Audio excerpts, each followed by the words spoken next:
Bem, Ótimo. gente. Ótimo. Então, vamos iniciando, né, Cris? O pessoal vai Vamos lá. entrando e a gente vai iniciando. Então, gente, a gente vai compartilhar aqui um roteiro, aqui a nossa aula, que a gente vai, de alguma forma,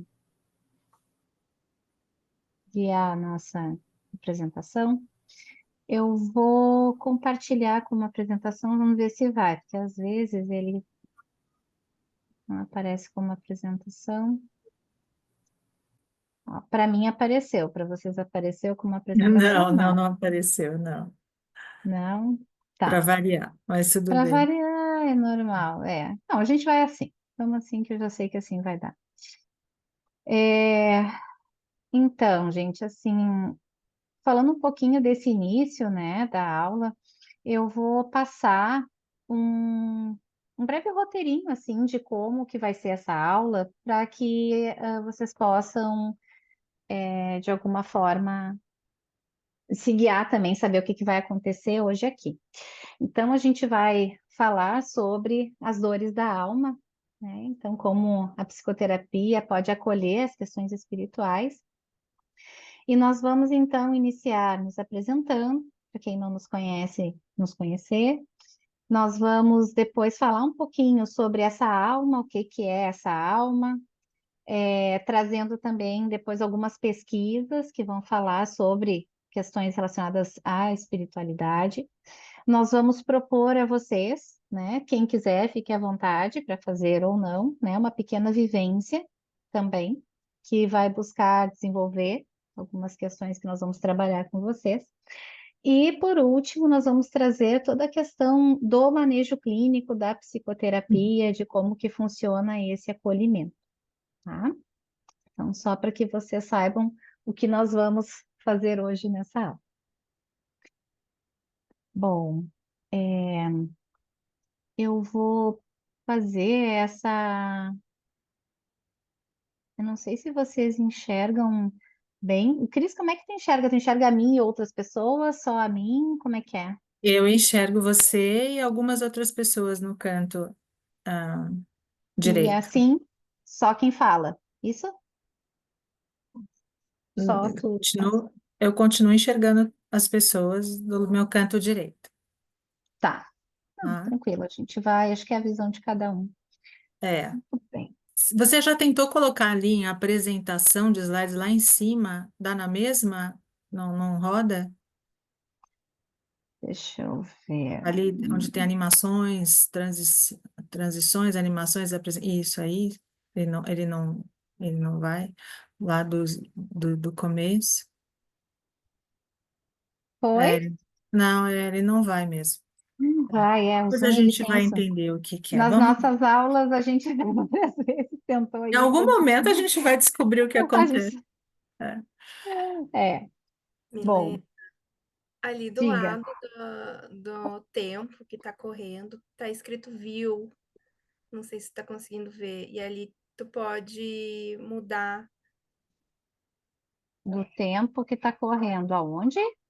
Ali, ó, lá em cima, recording, do lado do recording tem view. É isso, Priscila? Ah, isso. Isso, e ali tem as opções. Isso, speaker. Aham, mas mesmo assim, a apresentação, quando é no computador, no PowerPoint, assim, nem sempre ele compartilha a apresentação, sabe? Infelizmente. Ó, por Todo mundo exemplo, escreveu ali no chat. ó, né?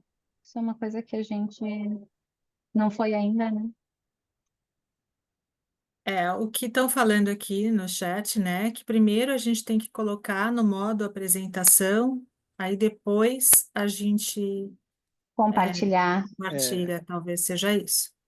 só que você Ah, não consegue, porque você tem que sair do compartilhar para chegar na outra tela. Então você clica no Alt e vai dando Tab para mudar de tela, aí você chega meu. na sua tela do Zoom. Aí você consegue compartilhar. No ótimo. Olha, essa é Valeu, nova para Luiz. nós. Tudo bom, Luiz? Quanto tempo? Tudo ótimo, saudade. Saudade. A Cris também, Ó, tô vendo aí. Cris, tudo bem? A Tudo Rita, ótimo. maravilha. Olha, Agora sim, agora foi. é, Agora foi. Vamos ver se ela passa, mas tudo bem. Se não passar, a gente segue. Agora a gente segue. Vamos embora. não passa, Cris. Tá, desistimos então, né? E vamos para o modo como a gente normalmente dá aula e funciona, né? Enfim, vamos lá. Gente, então, iniciando, quem nós somos, né? Então, vou falar um pouquinho de mim, assim, brevemente, para quem não me conhece. Então, eu sou a Milena Nardini Rubos, psicóloga. Sou aqui do Rio Grande do Sul, de Porto Alegre, né?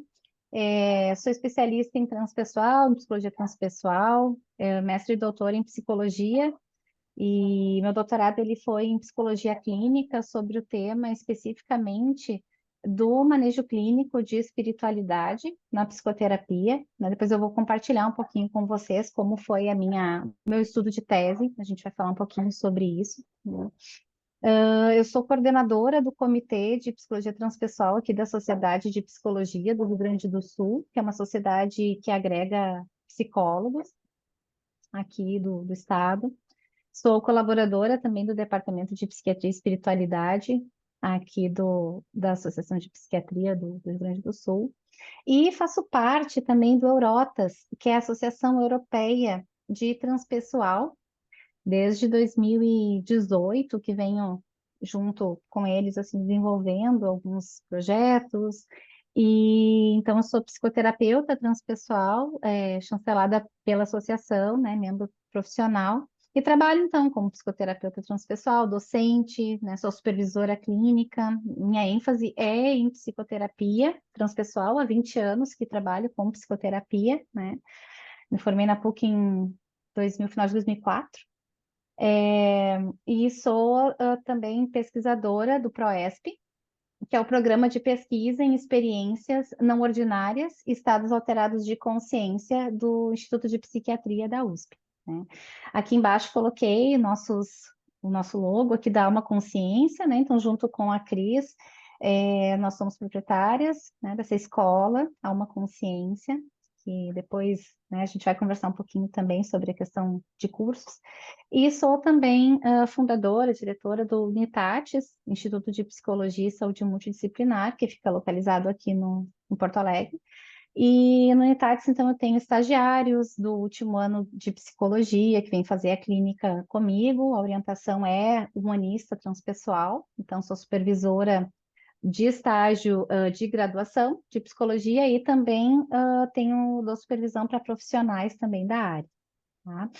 Coloquei aqui alguns livrinhos que eu me aventurei aqui na caminhada. Cris e eu temos outros em vista, né, Cris? Estamos já na editoração final, assim, de mais um livro, então em breve a gente vai ter novidades também aí.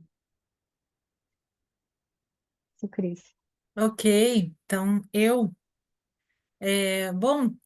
também sou psicóloga, fiz a minha especialidade dentro da psicologia transpessoal, na Lubrate, e já há 20 anos, 21 anos, venho trabalhando dentro dessa abordagem.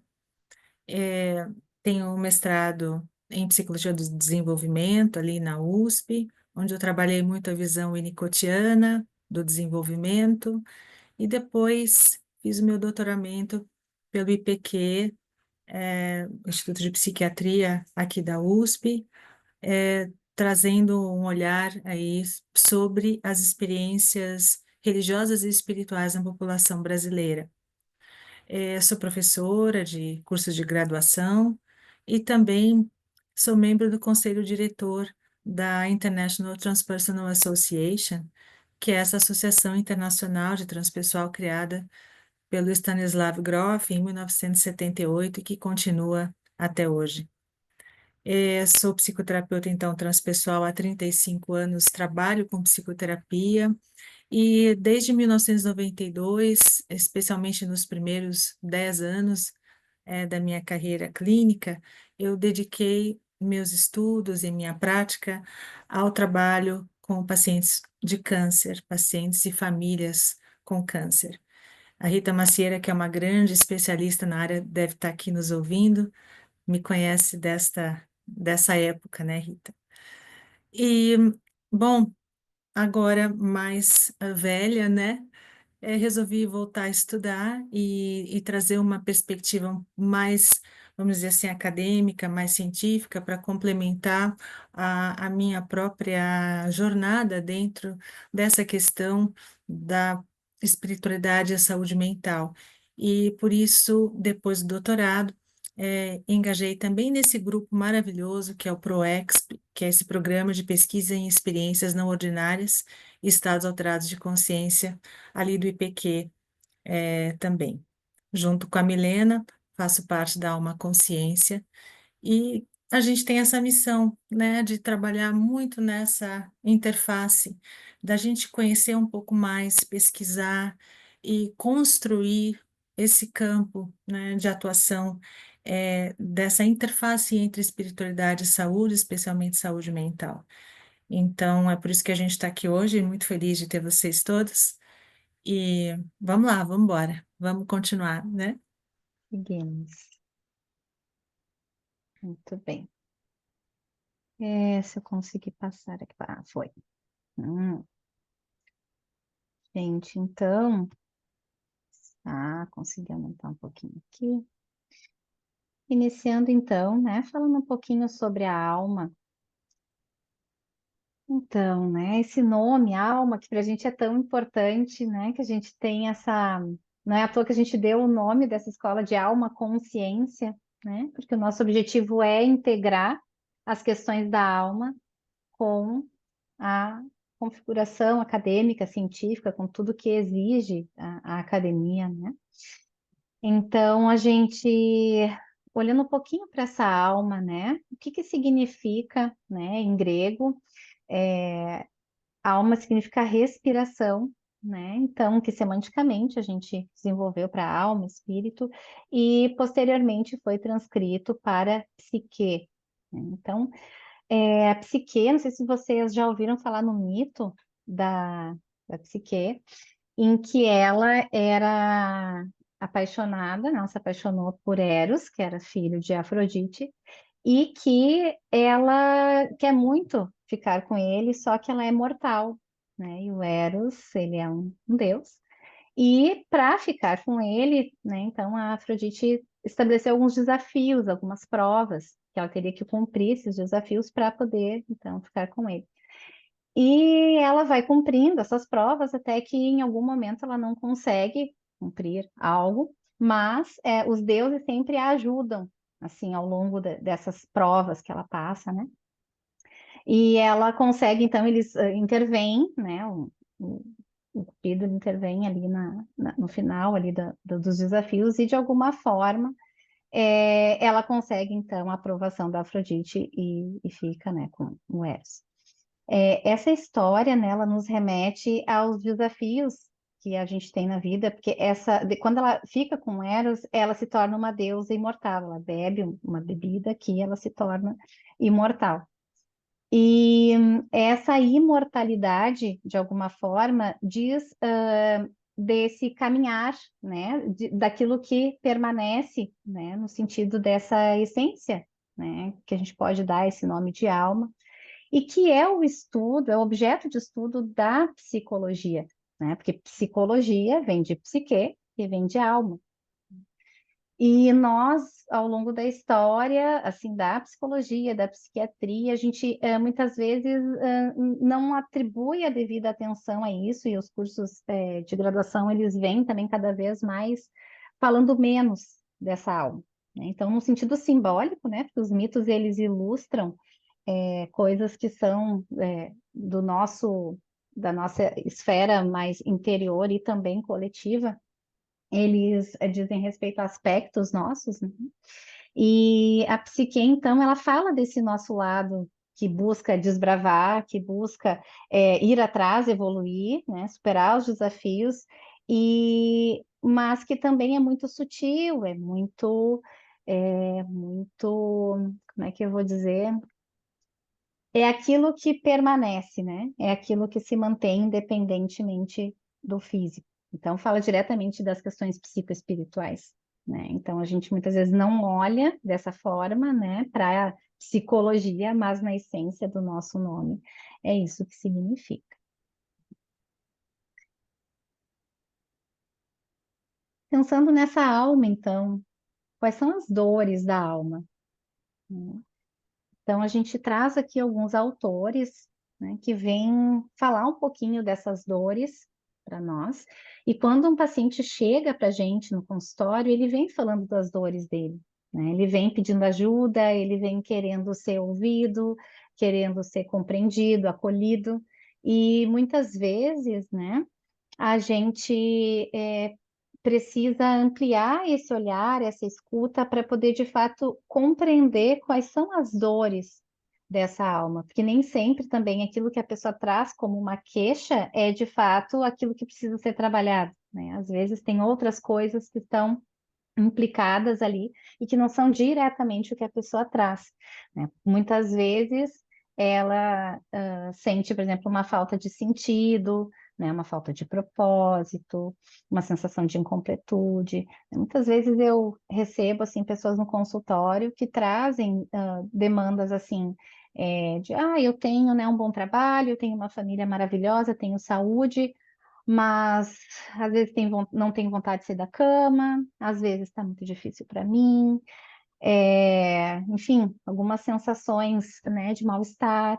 Então, trazendo assim essa falta, um vazio, uma incompletude, né, e que muitas vezes envolve essa questão assim, do que eu vim fazer aqui, né? Qual é o propósito de eu acordar todos os dias de manhã e fazer o que eu faço, né? De sentido de vida, de propósito.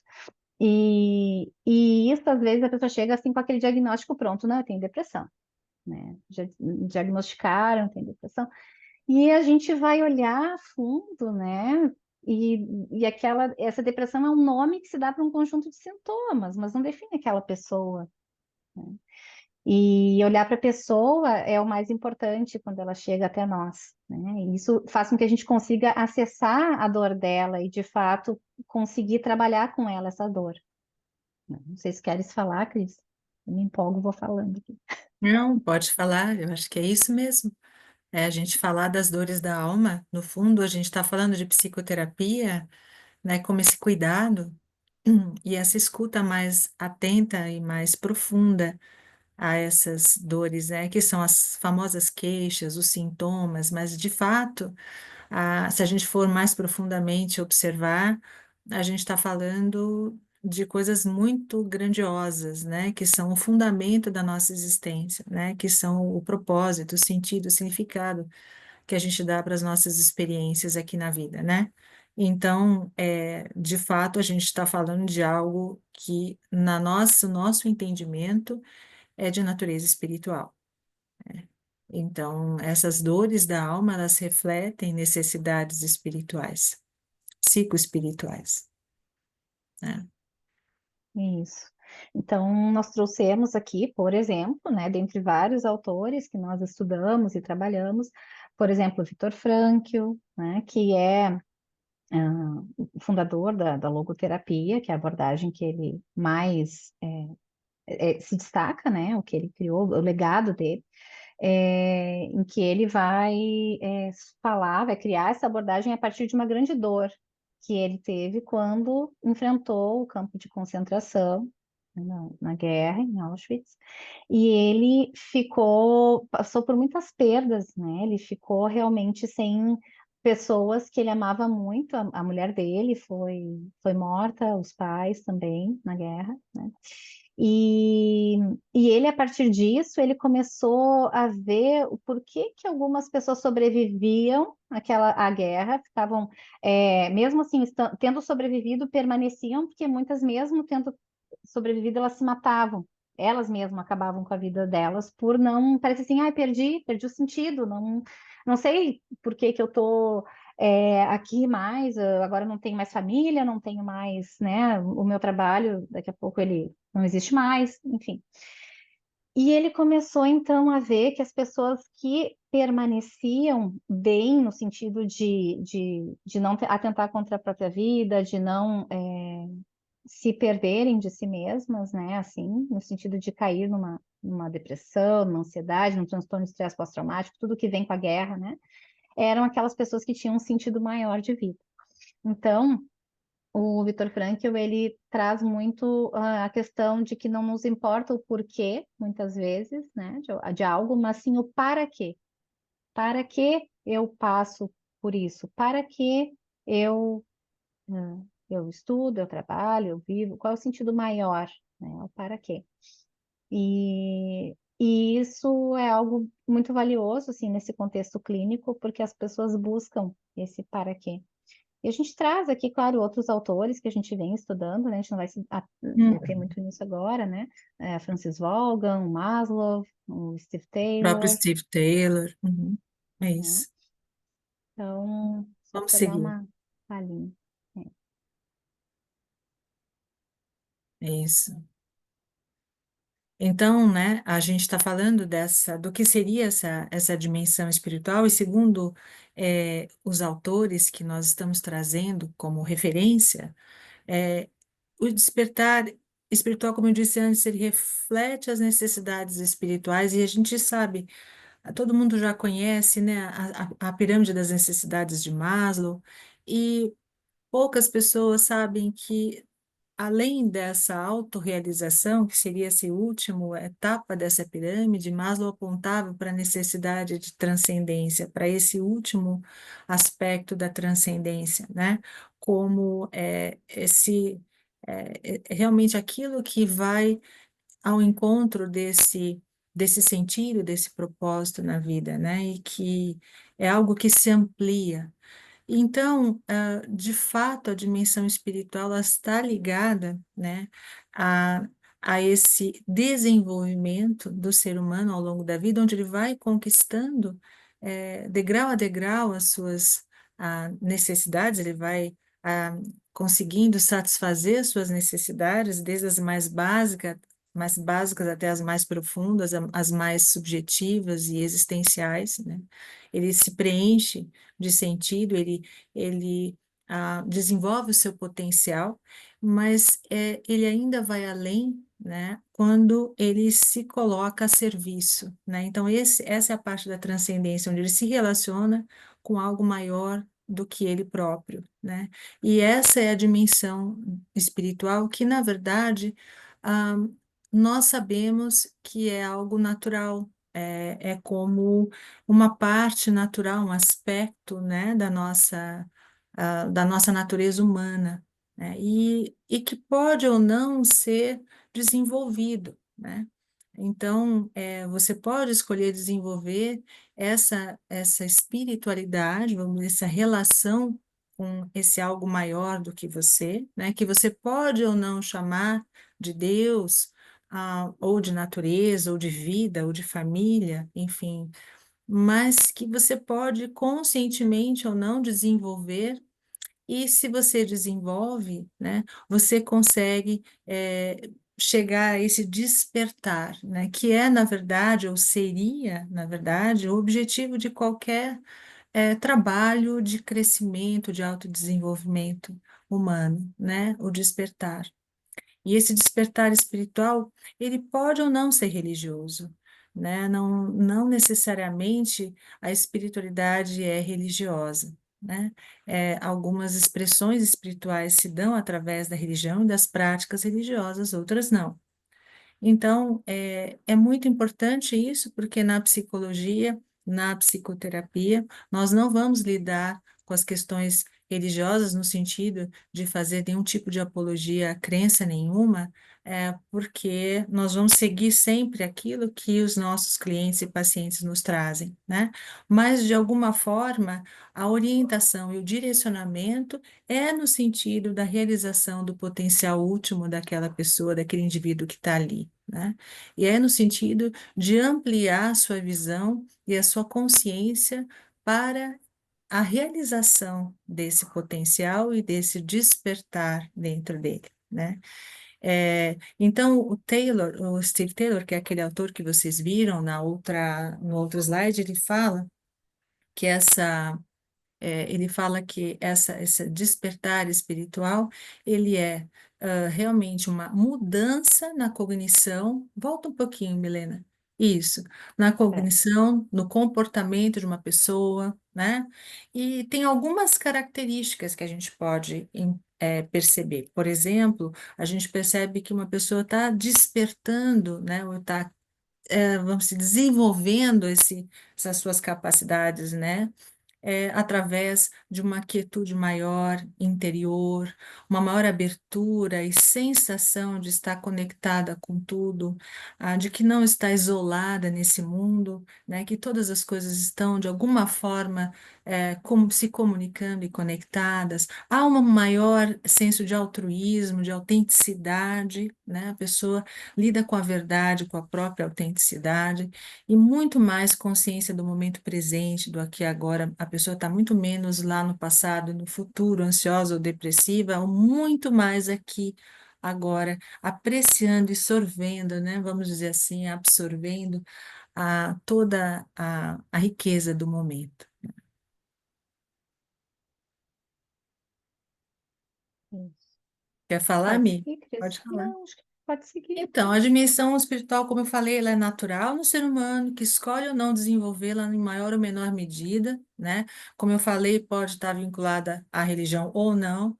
Ela está vinculada, sim, à expressão de valores existenciais, transculturais e perenes, está ligada à busca de sentido e propósito na vida, e ela pode também, isso é uma coisa importante, a expressão dessa dimensão espiritual e mesmo desse caminho de despertar pode se dar por meio de experiências que as pessoas interpretam, né, sentem como sendo de natureza espiritual. Essas experiências, elas estão sim ligadas, em geral, ao bem-estar psicológico e ao desenvolvimento de ferramentas de enfrentamento positivas para lidar com adversidades, tanto internas quanto externas. Eh, Essas experiências também estão ligadas à emergência de valores essenciais e de sentido de vida. Essas experiências, elas têm vários nomes, né?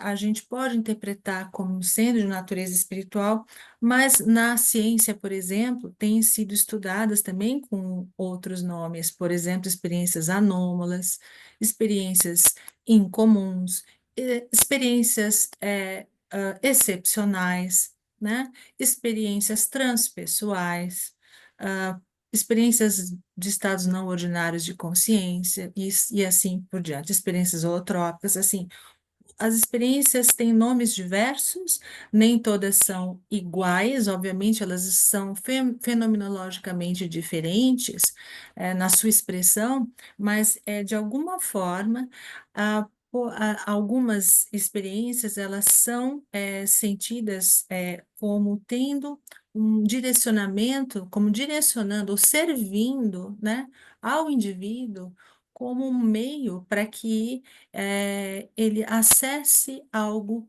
maior, algo, uma visão, uma expansão de consciência, acesse uma saída para um problema, para um conflito, para uma dor, né? Uma resolução, uma nova maneira de ser ou de se apresentar diante de uma velha situação. Então, as experiências, elas podem não necessariamente, porque elas precisam, assim como sonhos, por exemplo, né? Se a gente não trabalha com sonhos, eles não têm, assim, a gente perde muito, né, do valor deles. Então, as experiências, especialmente essas que nos remetem a uma conexão com algo maior, esse senso, né, de expansão, de consciência, que são experiências que trazem uma ampliação da nossa visão, elas são experiências que podem nos trazer, realmente, se forem trabalhadas por nós, identificadas, reconhecidas por nós e trabalhadas justamente no contexto terapêutico, psicoterapêutico também, como a gente está propondo aqui, elas podem trazer muito bem-estar, elas podem trazer desfechos muito positivos em saúde mental de forma geral, né? Uhum. E uma questão, talvez, interessante de colocar, Cris, também, é que uma das características dessas experiências, quando a pessoa vivencia, tem uma experiência dessas, é a inefabilidade, né? Que é justamente a dificuldade de colocar em palavras essa experiência, né? Ela é muito sentida, profundamente transformadora, só que cada pessoa vai viver de um jeito. Muitas vezes a pessoa pode passar por uma mesma experiência, no sentido assim de que, bom, a gente vai fazer depois aqui um breve exercíciozinho com vocês, mas assim, cada exercício que a gente faz, se a gente compartilhar nós estamos entre 66 pessoas aqui no momento, né? Então, se compartilharmos entre nós aqui, não vai ter nenhuma igual à outra, né? Porque é único, cada indivíduo é único. E cada um vai buscar da sua forma expressar. Então, a inefabilidade, ela é presente porque muitas vezes a gente não consegue colocar aquela profundidade daquela experiência em palavras, né? E isso dificulta, inclusive, a execução de pesquisas, né? No sentido de que daí tem vários termos, né? Como a Cris falou, uma série de nomes aí, né? Essas experiências muitas vezes são conhecidas também como experiências místicas, experiências de pico, experiências, né, espirituais, transpessoais, enfim, né, experiências luminosas. O Jung fala muito das experiências com este nome, né, luminosas. Então, cada autor vai do seu jeito atribuindo esse nome. Pode É seguir, Cris. isso mesmo. É, pode passar o próximo. Eu Esse, O esse aqui? outro, isso. Eu fiz uma pesquisa, né? E justamente para entender a prevalência de experiências desse tipo, e também de experiências de características paranormais, anômalas, né? Como, por exemplo, a intuição no sentido da gente sentir que algo vai acontecer antes de acontecer, o mesmo sonho premonitório, né? Que são coisas comuns que a gente encontra na clínica e no dia a dia, e que não necessariamente são experiências do tipo místicas, no sentido da característica delas de serem experiências que conectam, que são inefáveis, que a gente se sente assim dissociado do todo, de si mesmo, da identidade, e a gente se perde nesse todo, mas ao mesmo tempo a gente se sente completamente acolhido, um bem-estar absoluto, né? Então, essas experiências místicas, que têm outros nomes, como eu falei, elas são um tipo de experiência, entre tantas outras que a gente pode acolher na clínica e que podem igualmente ser trabalhadas e ser pontes para situações de ampliação do desenvolvimento, do autoconhecimento da pessoa. E na pesquisa que eu fiz, a gente entendeu que no Brasil essas experiências, dentre elas as místicas, experiências mediúnicas, experiências paranormais, como sonhos premonitórios, intuição, precognição, né? E mesmo experiências também de memórias de vidas passadas e experiências de quase morte, elas são muito mais prevalentes do que a gente imaginava. No Brasil, 92% da amostra que a gente teve, que foi uma amostra praticamente representativa da população brasileira, né, reportou ter tido uma experiência pelo menos dessa na vida. E quase 50% disse que teve pelo menos um tipo dessas experiências frequentemente. Então, assim, não, a gente não está falando de algo que é raro. A gente está falando de algo que é bastante comum e que, de alguma forma, tem sido renegado, tem sido colocado fora das portas dos consultórios, né?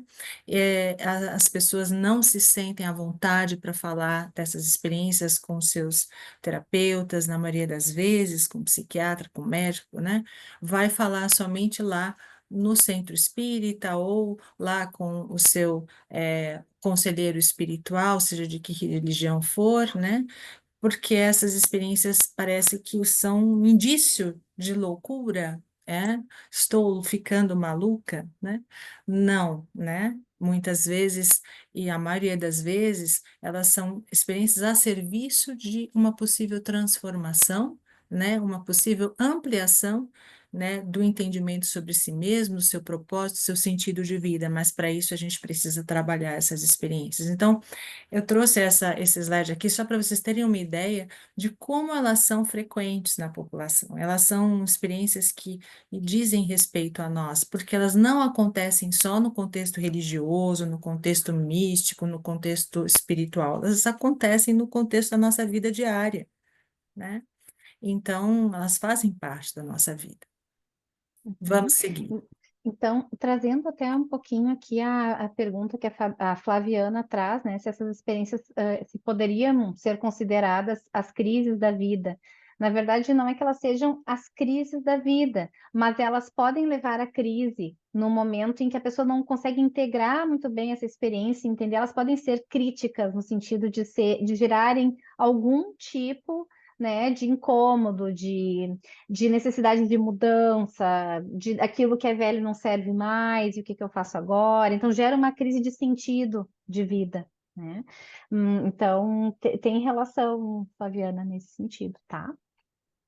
Sem dúvida, sem dúvida. E é claro, nem tudo são flores. Existem experiências dessas que são desafiadoras, às vezes elas são difíceis, como a Milena falou, de serem integradas, e, e obviamente também às vezes elas acontecem num contexto de outras situações de sofrimento mental, por exemplo, psiquiátrico, né? Em pessoas que, por exemplo, têm um transtorno bipolar diagnosticado, com todas as ressalvas que a gente possa ter em relação a diagnósticos, né? Eles existem e eles são importantes, né? Em muitos momentos, pessoas vêm com as duas coisas juntas. Elas têm experiências e elas têm também um transtorno.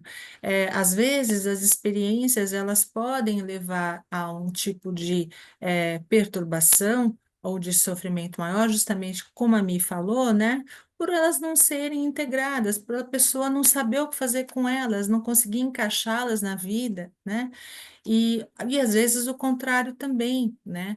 As experiências podem ajudar as pessoas, né? E na maioria das vezes isso acontece. E uma das coisas mais importantes para isso acontecer, gente, é que o contexto, né, onde elas acontecem seja receptivo, seja amoroso, seja acolhedor, né? Então, assim, existem bastante pesquisas também que vão justamente falar sobre a questão do diagnóstico diferencial, né, entre experiências e entre a forma como essas experiências podem levar a um desfecho muito saudável, né, de realmente mudança e transformação psicoespiritual, de um despertar e, né, experiências que estão mais ligadas a uma situação de transtorno mental, que são persecutórias, são experiências muito difíceis, levam a um ensimesmamento, né, da pessoa e não a uma ampliação da sua consciência, né, mas um fechamento, um embotamento. Existem pesquisas e pesquisas sobre isso, e são trabalhos muito ricos. A gente não vai abordar essa questão aqui especificamente, tá? Mas é importante dizer que sim, ela existe, né, Milena? Isso, e elas são também chamadas de experiências incomuns, né? Como a Cris trouxe, são muito prevalentes, então não é que não sejam comuns, mas a explicação que a gente atribui a elas é diferenciada, não é a mais comum, né? Então, quando a gente está com o paciente no consultório, a gente precisa ajudá-lo a dar a explicação dele para aquela experiência, né? Então, isso é bem importante, né? A gente vem fazendo no grupo de pesquisa também, estudando profundamente esse tema, e a importância, assim, que vem aparecendo nos artigos científicos de forma geral, né, que a gente vem lendo, estudando, falando da importância desse não julgamento, dessa espécie de validação, né, e começando a trazer a pessoa, assim, para esse autodesenvolvimento disso, e de alguma forma questionamento também, no sentido de desenvolver uma crítica, né, sobre, bom, isso vem para quê, né, o que que eu tenho que aprender com isso, e de dar um significado mais amplo. Então, realmente é bem bem importante, vem acontecendo alguns estudos aí bem interessantes também. Cris, volta para esse aqui, tu quer falar um pouquinho ou pulamos? Não, podemos ir, porque essas são algumas das experiências que eu estudei, né? Ter sonhado com algo que aconteceu depois, experiências do tipo místicas, por exemplo, conexão completa com a natureza, sensação de que causou, a sensação de que não existe mais tempo e espaço, isso é uma coisa muito importante, né? Que muitas pessoas referem, né? De unidade. Tudo é sagrado e divino e assim por diante, né? São algumas das experiências estudadas. Acho que a gente pode avançar.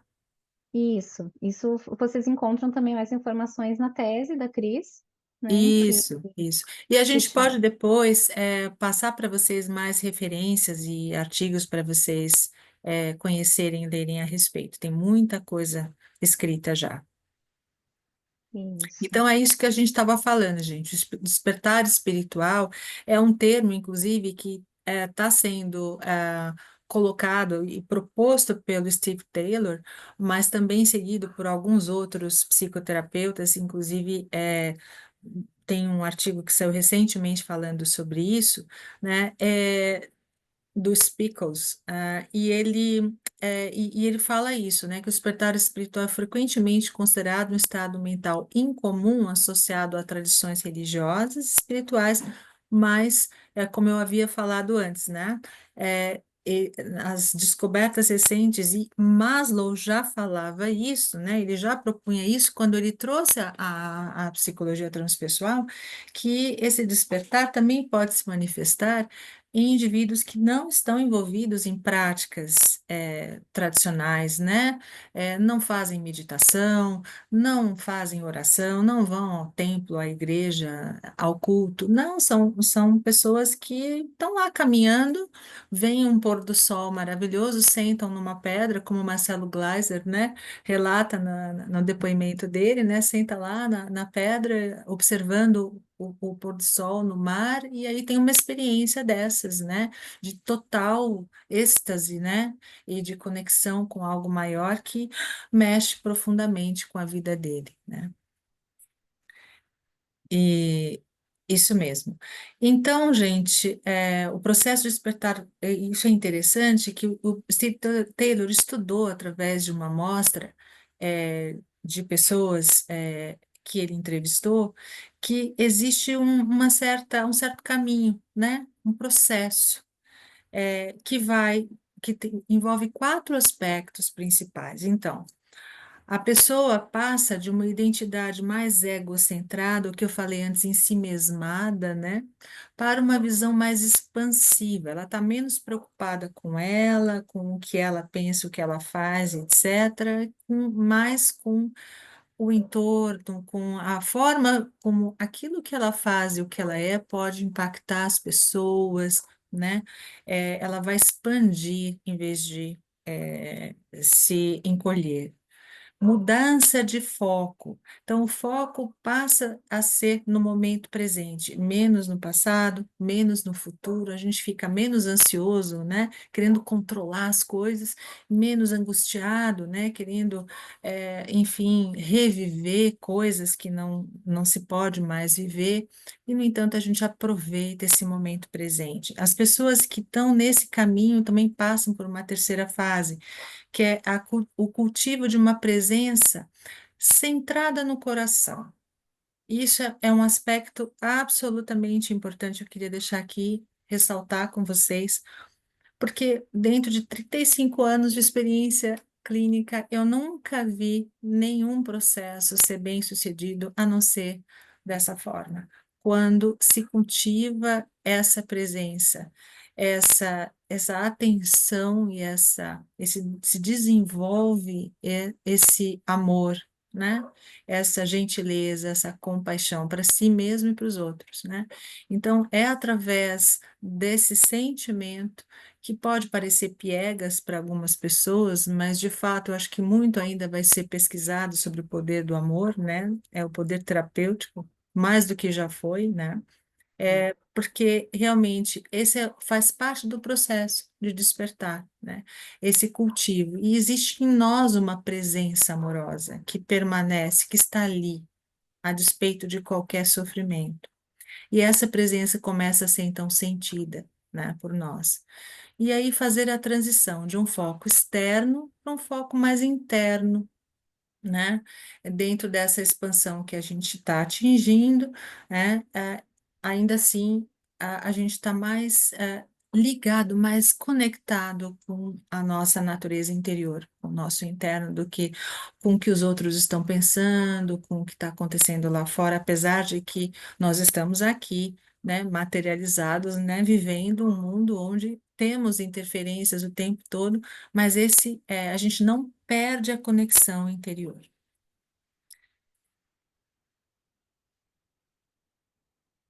Vamos ver o próximo, que eu nem me lembro mais. Ah, bom, o próximo é a vivência. Exatamente. Então, gente, olha só, a gente quer convidar vocês a seguirem com a gente para a gente fazer uma pequena conexão aqui. Nós vamos levar mais ou menos uns 10, 15 minutos no máximo, tá? Desculpa, até 8h30 a gente vai com essa história aqui.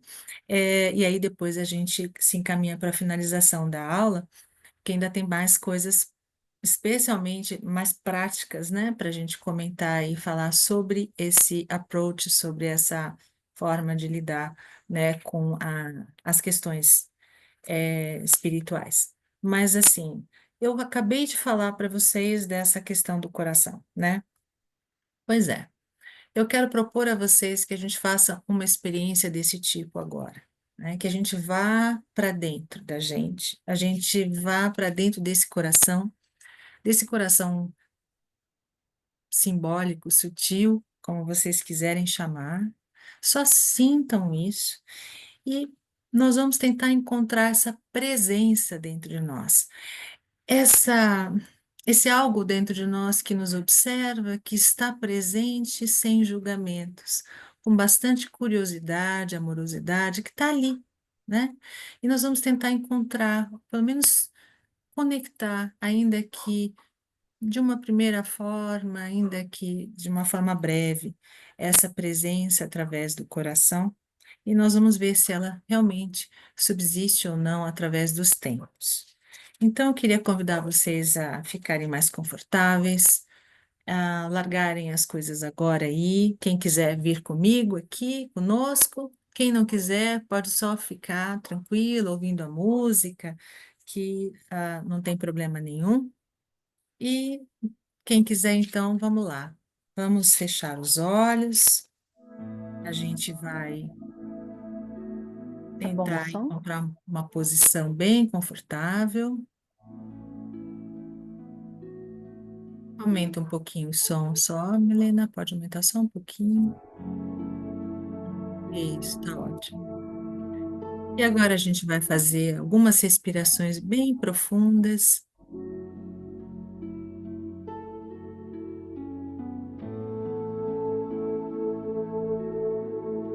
procurando se conectar mais consigo agora.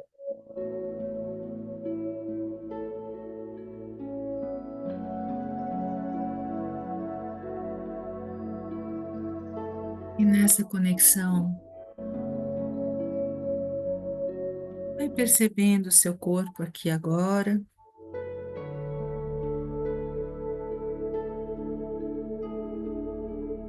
sentado.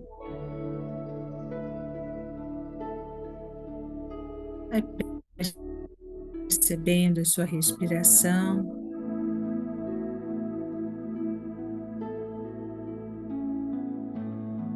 Vai sentindo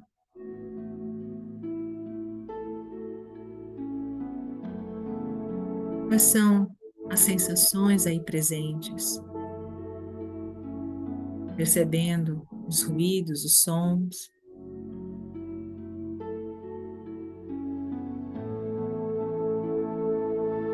percebendo a minha voz, se entregando para esse momento, simplesmente relaxando, soltando o ar e com ele soltando as preocupações.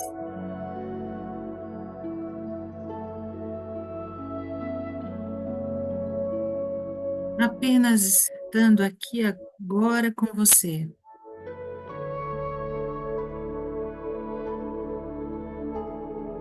vai centrando no seu coração.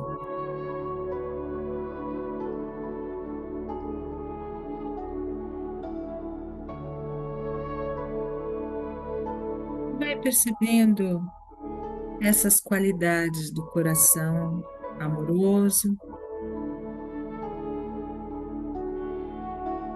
percebendo uma boa energia,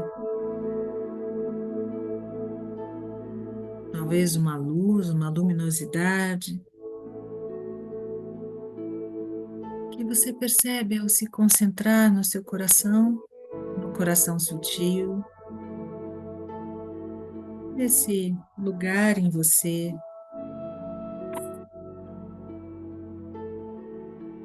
aonde residem os seus afetos.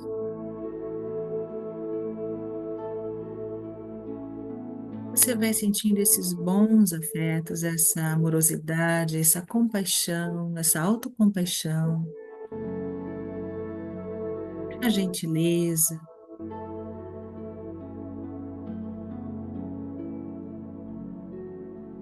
Como que envolvendo agora você, saindo desse coração e envolvendo todo o seu corpo,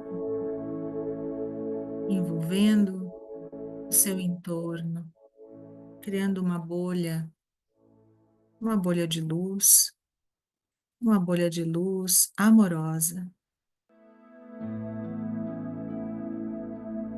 E você respire, vai sentindo-se muito bem aí, protegida, protegido, segura.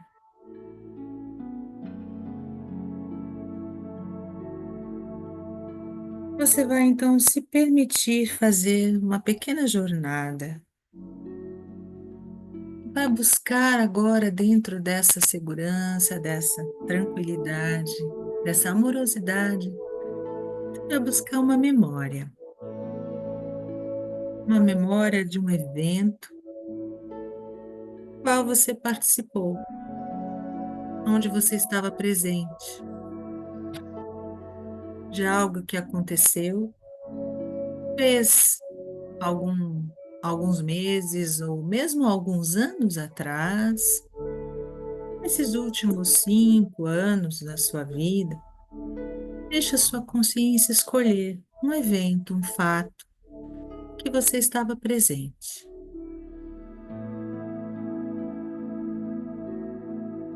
Pode ser um evento simples, como um almoço com a família, pode ser um encontro com o parceiro, a parceira, pode ser uma conversa com o filho, ou mesmo uma reunião de trabalho, um atendimento.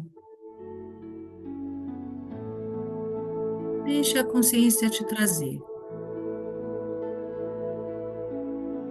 E vai percebendo você nessa cena. Vai se aproximando de você nessa cena com um olhar amoroso e curioso. Vai se percebendo ali.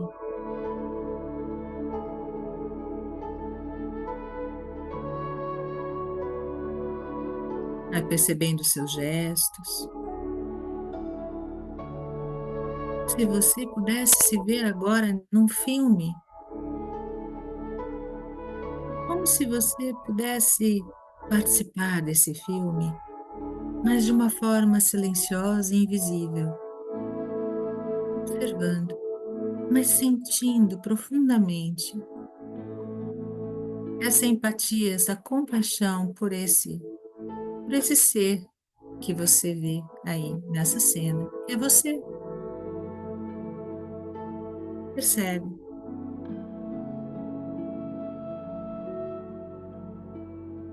Eu vou te convidar para ir mais profundo agora e olhar nos olhos, através dos olhos de você mesmo nessa cena.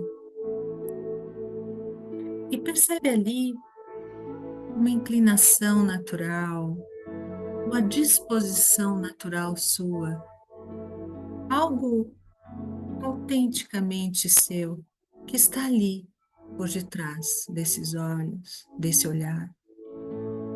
Algo que quer se revelar, algo que se revela, algo que não se revela, mas que está ali.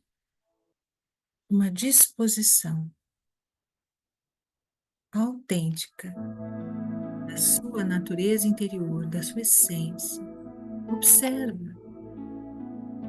Não precisa julgar, nem certo nem errado, não precisa definir nada. Só observa, sente e fica com isso, com essa observação.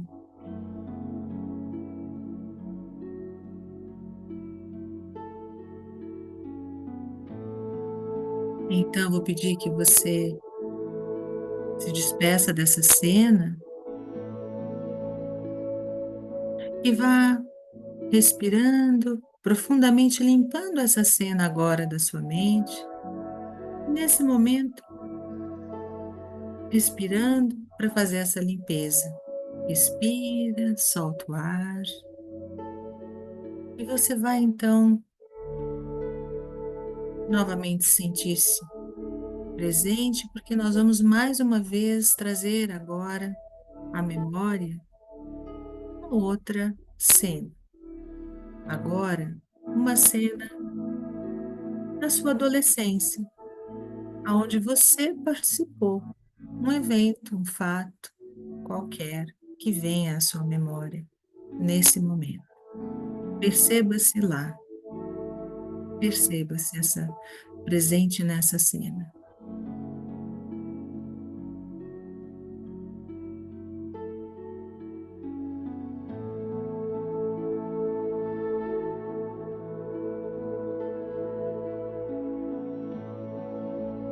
Da mesma forma, gentilmente, amorosamente, percebe esse adolescente aí. Olha através dos olhos, sente através do corpo, intua que essa essência te revela, que há por trás desse olhar, que quer se revelar a você agora, que observa, que percebe. Qual é a disposição autêntica que existe nesse ser, nesse adolescente que está ali já, e você capta agora.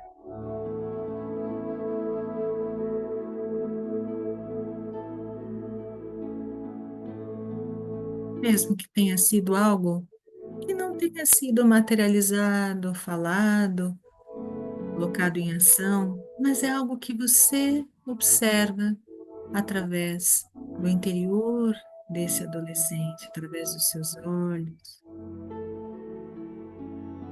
do seu gestual, das suas intenções.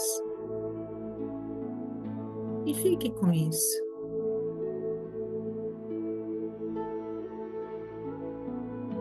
Fique com essa observação.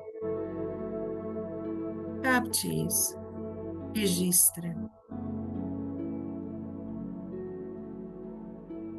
E então se despeça dessa cena também.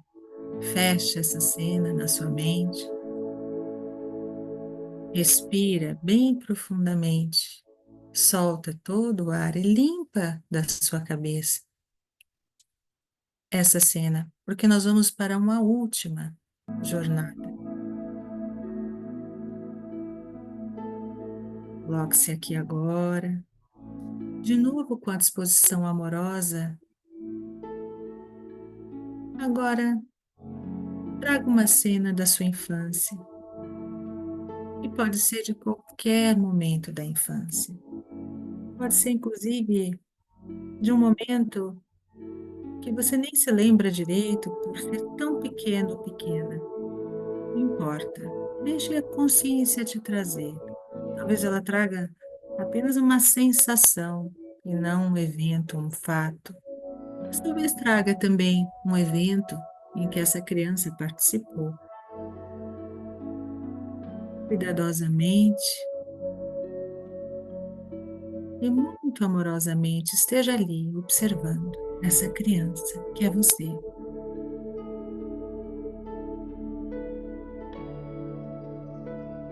Chega mais perto.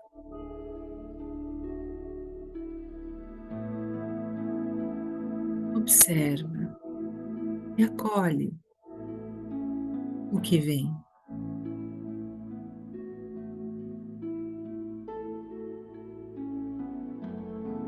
Olhe dentro dos olhos dessa criança. Perceba o brilho que existe ali. Perceba essa luz. Perceba essa disposição autêntica e genuína que já está ali, que já existe ali, já se revela de alguma forma.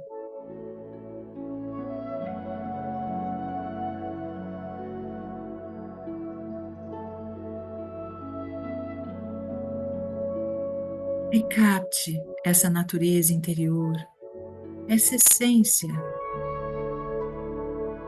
que é própria dessa criança, desse bebê, desse ser que já está ali. Observe, acolhe.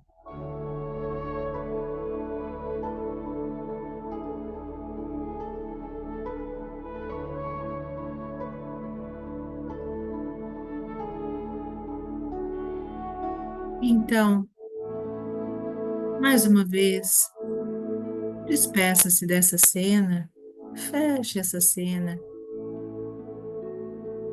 e vá agora sim retornando para esse momento, aqui e agora. Novamente fazendo uma respiração bem profunda, limpando todo o corpo, com o ar que sai. E ao limpar a cena, deixe que a cena se vá, mas fique com essa compreensão, com esse registro daquilo que é a sua essência, daquilo que está ali, ali em você, a despeito da passagem do tempo, do sofrimento, do desenvolvimento, do envelhecimento, aquilo que está ali permanece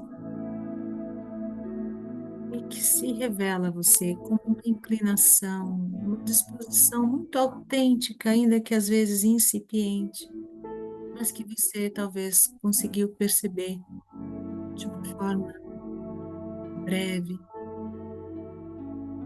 Traga isso para a sua consciência agora, para a sua reflexão depois.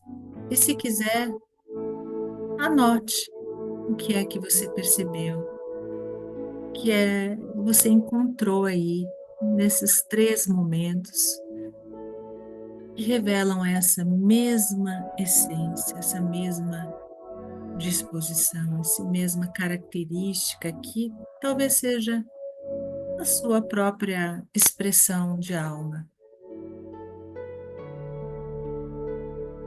Talvez você queira anotar para você o que você percebeu.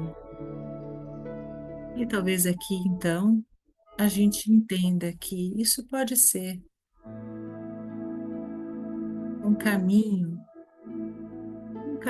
para a gente entrar mais profundamente em conexão, em contato com o nosso interior e com o despertar espiritual.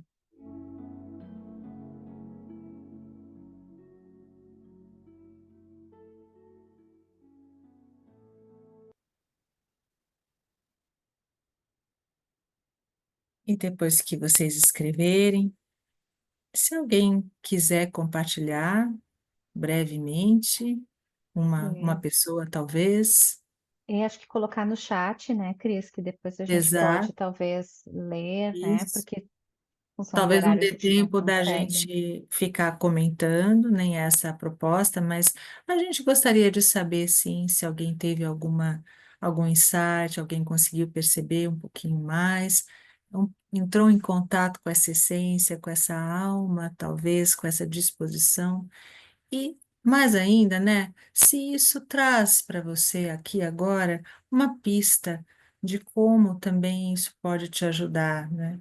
ah, Nesse momento aqui da sua vida, né? De repente você descobre alguma coisa que pode ser útil para você. Então, quem quiser compartilhar no chat alguma percepção, a gente vai ficar bem feliz. E depois, no momento, em algum outro momento, a gente pode conversar mais. A gente fica à disposição depois. Hum, Obrigada, gente, bacana. pela participação, aqueles que vieram conosco. Isso, tá ótimo, né? O pessoal tá se mantendo assim bem presente. Acho que tá sendo ótimo. Bom, gente, então nós vamos seguir falando mais um pouquinho, né? Fiquem bem à vontade para colocar depois ali no chat. A gente vai ter uns minutinhos ao final para alguma pergunta, quem sabe a gente possa ali compartilhar um pouquinho também, tá? Bem, gente, então passando um pouquinho, eu vou trazer os aspectos específicos, então, da psicoterapia, em especial algumas questões ali do meu objeto de estudo, da minha tese. Então, só para situar um pouquinho esse campo da psicologia, da psicoterapia, né? Como que isso se reflete, como que isso reverbera nesse campo. Então, o que a gente observa na prática clínica é que, de um lado, tem as demandas espirituais, religiosas dos pacientes, e de outro, tem uma falta de treinamento dos profissionais para acolher, o que fazer com isso, né? O que falar, o que não falar, posso falar. Tem gente que não se autoriza a falar, né? Porque tem medo de falar e não falar algo que possa ser útil ou até mesmo prejudicar, ou até cometer uma falta ética, ser antiético, né? Então, porque faltam diretrizes, né, para auxiliar nessa fala, né? Então, esses estudos que vêm acontecendo, seja a nível de mestrado, de doutorados, artigos, tudo isso vai dando uma certa robustez a esse campo que precisa, então, criar essas diretrizes, né? Então, a falta de diretrizes, né, acaba com que muitas vezes faça com que as pessoas, os profissionais, busquem fontes informais e não sistemáticas de aprendizado, né? Então, muitas vezes, por exemplo, a pessoa vai numa literatura religiosa buscar informações sobre as questões religiosas, espirituais, né? E começa a falar um discurso religioso, por exemplo, ao invés de falar um discurso psicológico que abarque as questões religiosas, espirituais, né? E o que acaba contribuindo para as faltas éticas. Vocês sabem que antes da pandemia eu participava aqui do meu conselho de psicologia, o regional aqui do Rio Grande do Sul, da comissão de psicoterapia aqui do conselho, né? Fiz parte por algum tempo. E nesse tempo que eu participei, uma das questões que eram abordadas é que a quantidade, né, de faltas éticas era maior no campo, nessa questão, assim, quando juntava espiritualidade e religião na psicoterapia, era onde muitos profissionais se perdiam e acabavam cometendo uma falta ética, né? Porque às vezes o paciente era de uma religião X, e a pessoa misturava, por exemplo, suas crenças pessoais com num ambiente terapêutico, e aí a pessoa se sentia desrespeitada, aí fazia uma denúncia, né? Era acusada, por exemplo, o profissional era acusado de estar induzindo a crenças religiosas, espirituais, que isso está no nosso código de ética dos psicólogos, né? Que é proibido. Então, assim, acabava contribuindo, então, para faltas éticas. E não é nem por uma questão, assim, de querer, eu quero que a pessoa se torne da minha religião. Não é isso, mas é a língua que a pessoa sabe falar. E aí não tem como cobrar um idioma que a pessoa nunca estudou, né? Que ela se comunique naquele idioma. Ela não vai conseguir, né? Então, ela precisa de treinamento, né, de mais disciplinas na faculdade, de cursos extras, enfim, fazer uma pós-graduação depois, enfim, de alguma forma, entrar nesse tema, né? E então, realmente é importante a gente ter esse letramento, né, de como falar. Então, o que que dizem as pesquisas sobre a espiritualidade na psicoterapia? Então, recentemente, né, um colega, o Edson, que também é pesquisador junto conosco no IPQ, ele fez a tese dele sobre experiências religiosas, espirituais e anômalas na psicoterapia, né, através de relatos dados por psicólogos. Então, é uma tese assim recém saída do forno, né, Cris? Ele defendeu em dezembro agora do ano passado. A Cris, inclusive, foi da banca de doutorado dele, fez parte. Então, o que que o estudo dele apontou, né? Que durante a graduação, 11,6% dos psicólogos tiveram treinamento em espiritualidade e religiosidade, com 5,8% recebendo disciplinas formais, ou seja, é praticamente inexistente, né? E a maioria procurou, então, aprendizado em grupos de estudo, cursos livres, foi buscando por si, assim, né, como acessar essa informação de alguma forma, né?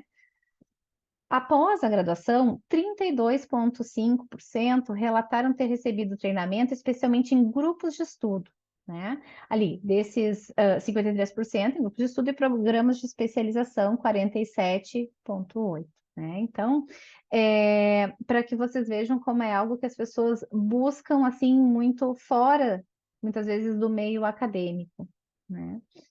E já mais de 77% dos psicólogos abordam a religião e espiritualidade na anamnese inicial, refletindo a importância do contexto clínico. Então, é isso que a gente fala, né? De um lado, as pessoas querem falar, querem abordar, mas não tem treinamento. Então, essa é a falta do campo, né? E mais de 78% dos participantes relataram ter vivenciado ou recebido relatos de experiências na prática clínica. Essa é uma outra questão, né? Cris e eu, um tempo atrás, realizamos um grupo. Que a gente vai, inclusive, retomar.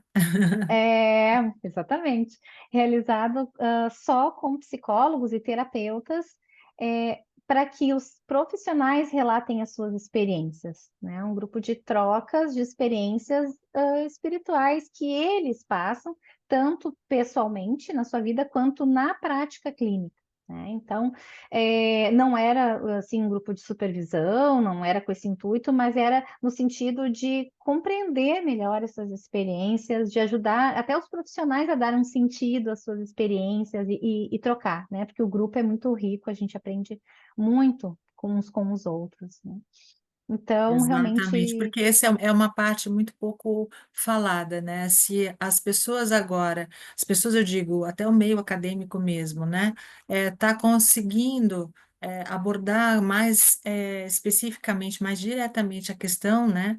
Dessas experiências e da espiritualidade na prática clínica, os profissionais ainda não abordam essas experiências eles mesmos, assim.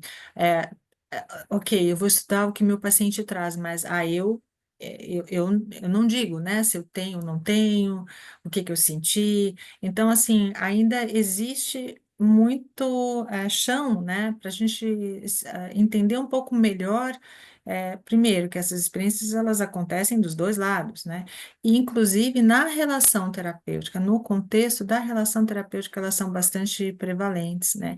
E isso pode ser um diferencial, eu acho que isso, inclusive, é uma boa coisa para ser estudada, né? Se a relação terapêutica, até eu abordei isso na tese do Edson, né? Se a própria relação terapêutica ela estimularia esse tipo de experiências, mais ou menos, né? Em comparação com outros tipos de relação, né? Então, acho que são coisas para a gente estudar. Que bom que o Edson fez, que bom que você fez o seu doutorado em cima disso também, né, aqui no Brasil. Uhum, uhum.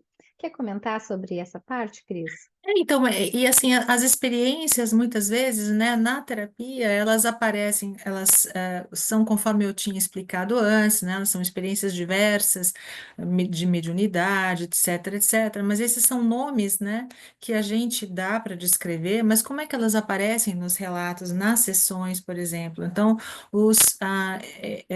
nessa pesquisa, né, elas apareceram como relatos de percepções, como visões, eu senti uma visão, um toque, uma experiência emocional intensa ou com uma figura religiosa, né? Sonhos com Jesus, por exemplo, né?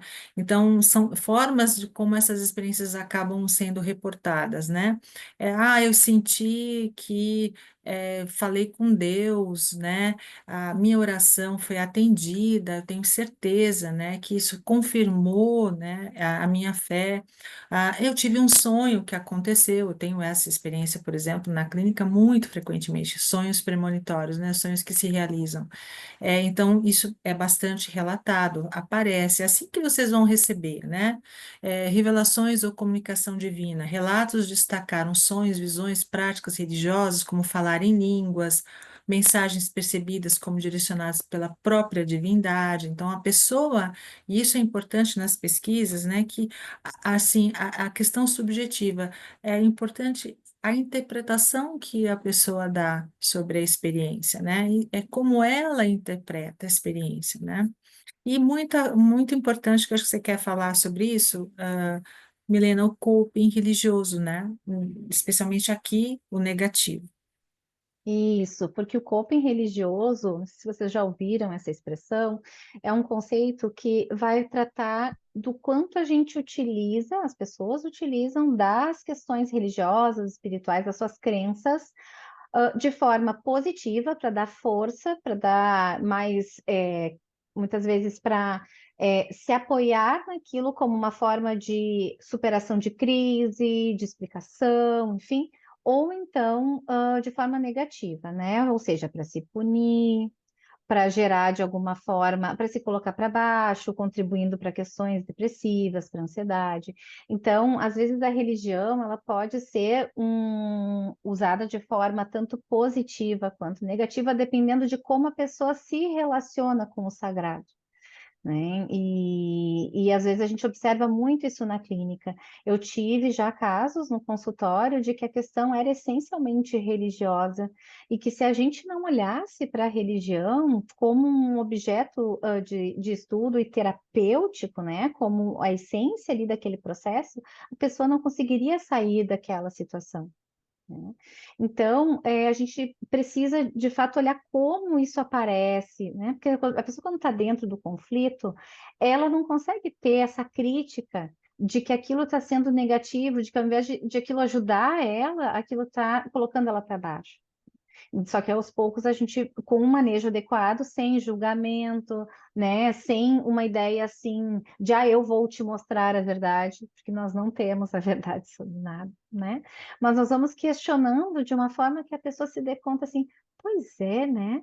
Isso aqui não sei, cada vez que eu faço tal coisa eu fico pior. Então a gente começa a ampliar a consciência sobre essa relação com o sagrado. Tá? Aqui também, né? Mais um dado da tese, a Acho que influência. a gente já Vamos falou pular sobre isso, nosso a gente já horário? falou um pouco sobre isso, né?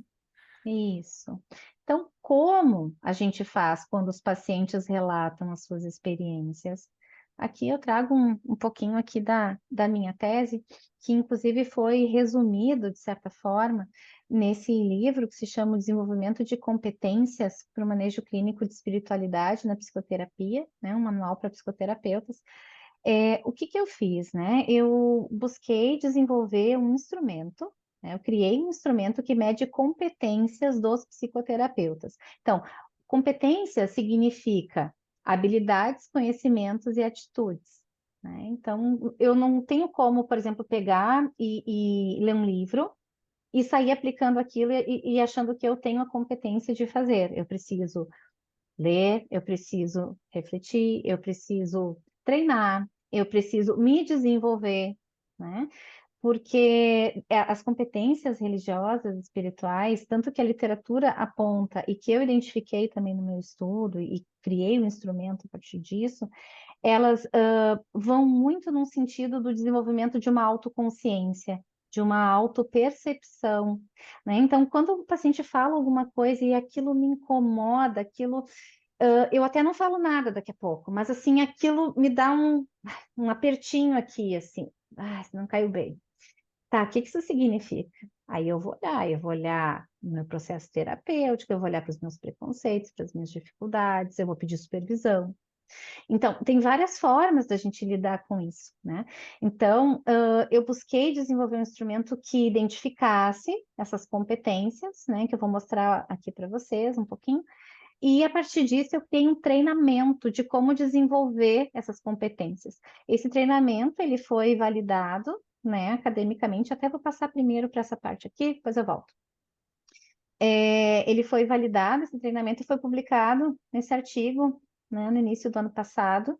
Então, quem quiser conhecer o treinamento, um pouquinho mais dos dados que nós estudamos, né, a gente fez um estudo piloto, né, porque a nossa amostra era uma amostra que ao final ficou em torno, acho que era de 600, 599 sujeitos, no fim a gente foi excluindo alguns, deu em torno de 300 e poucas pessoas, então não foi uma amostra muito representativa, como o estudo da Cris, por exemplo, que era um estudo com mais de 1.000 pessoas, mas foi um estudo piloto, então é um início, né, desse estudo.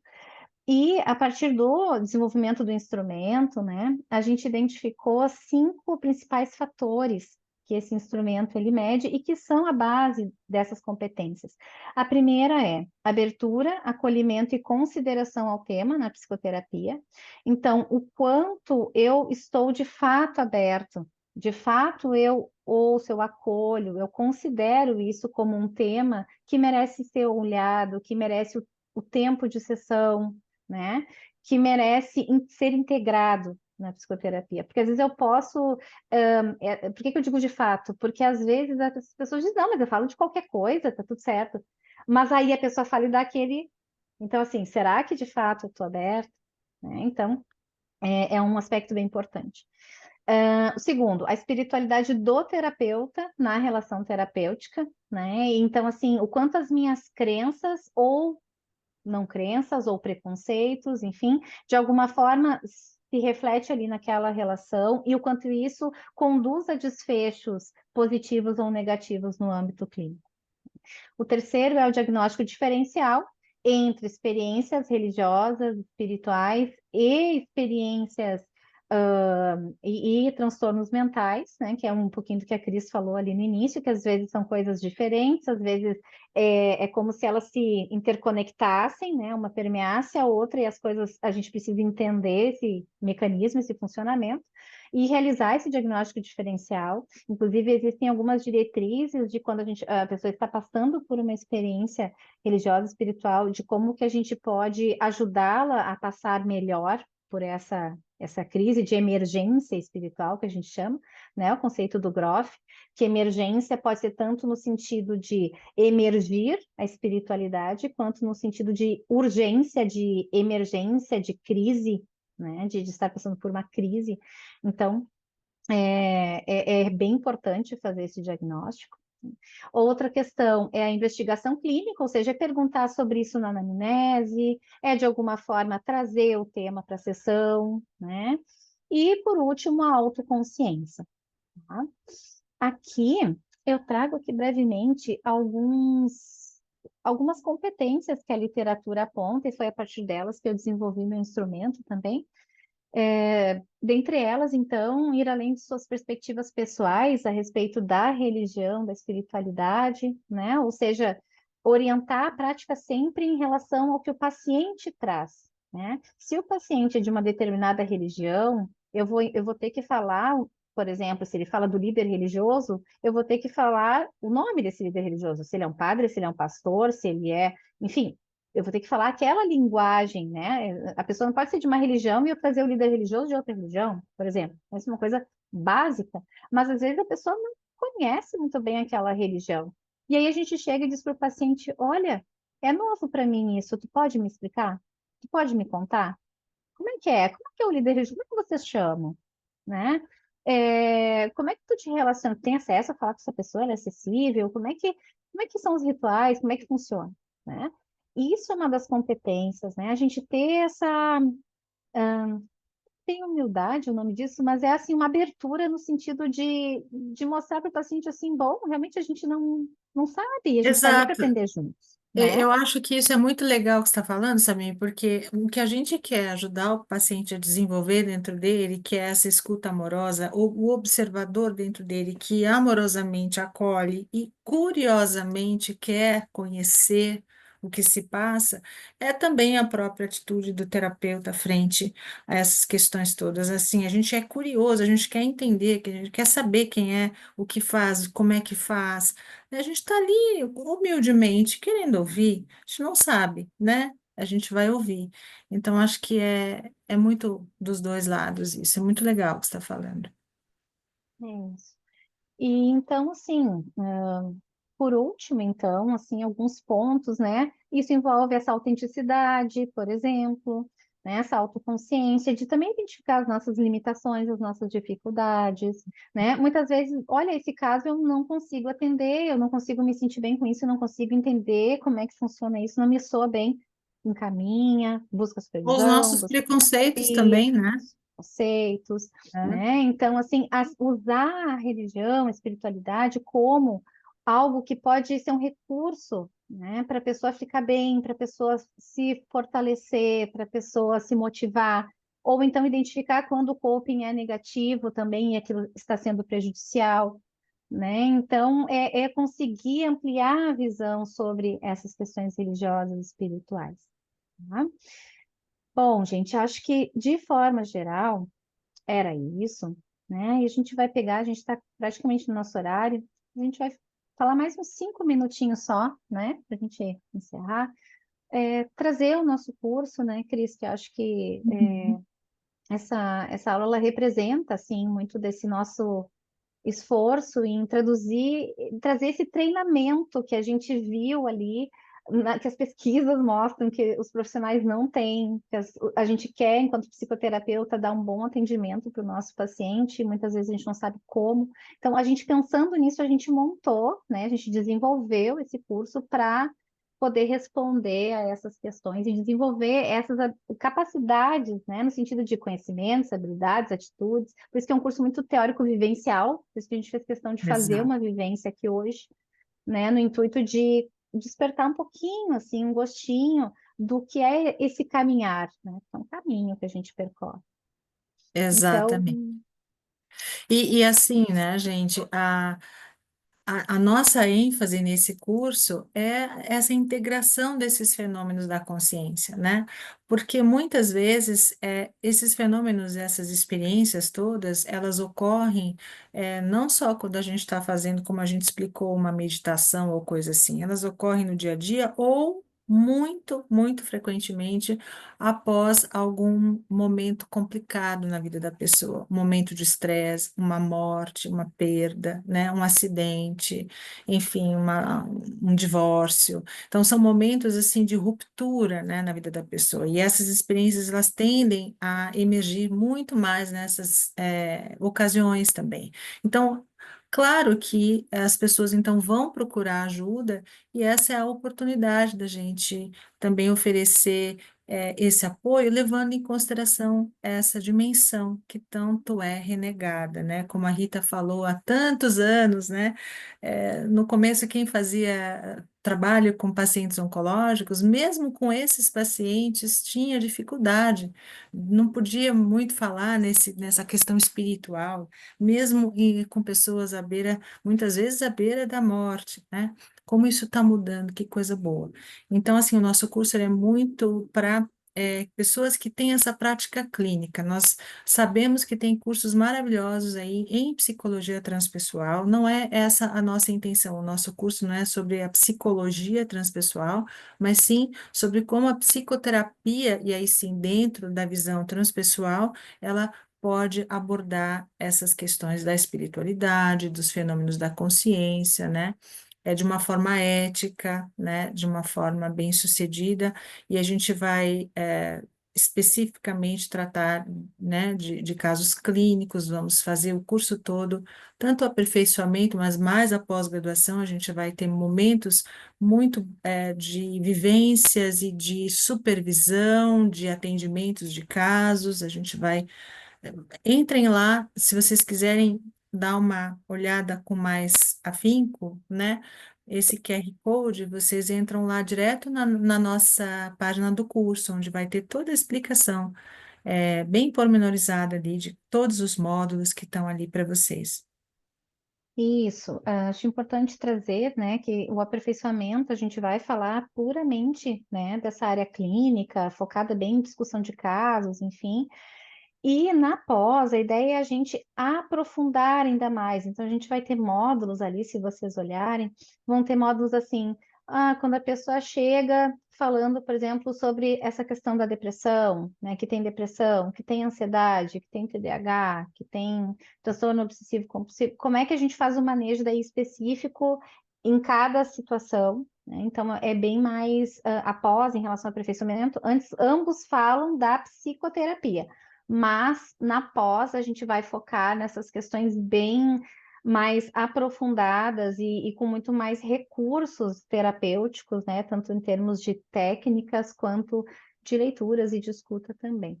Tá? Mas ambos os cursos, eles são formadores de psicoterapeutas, né?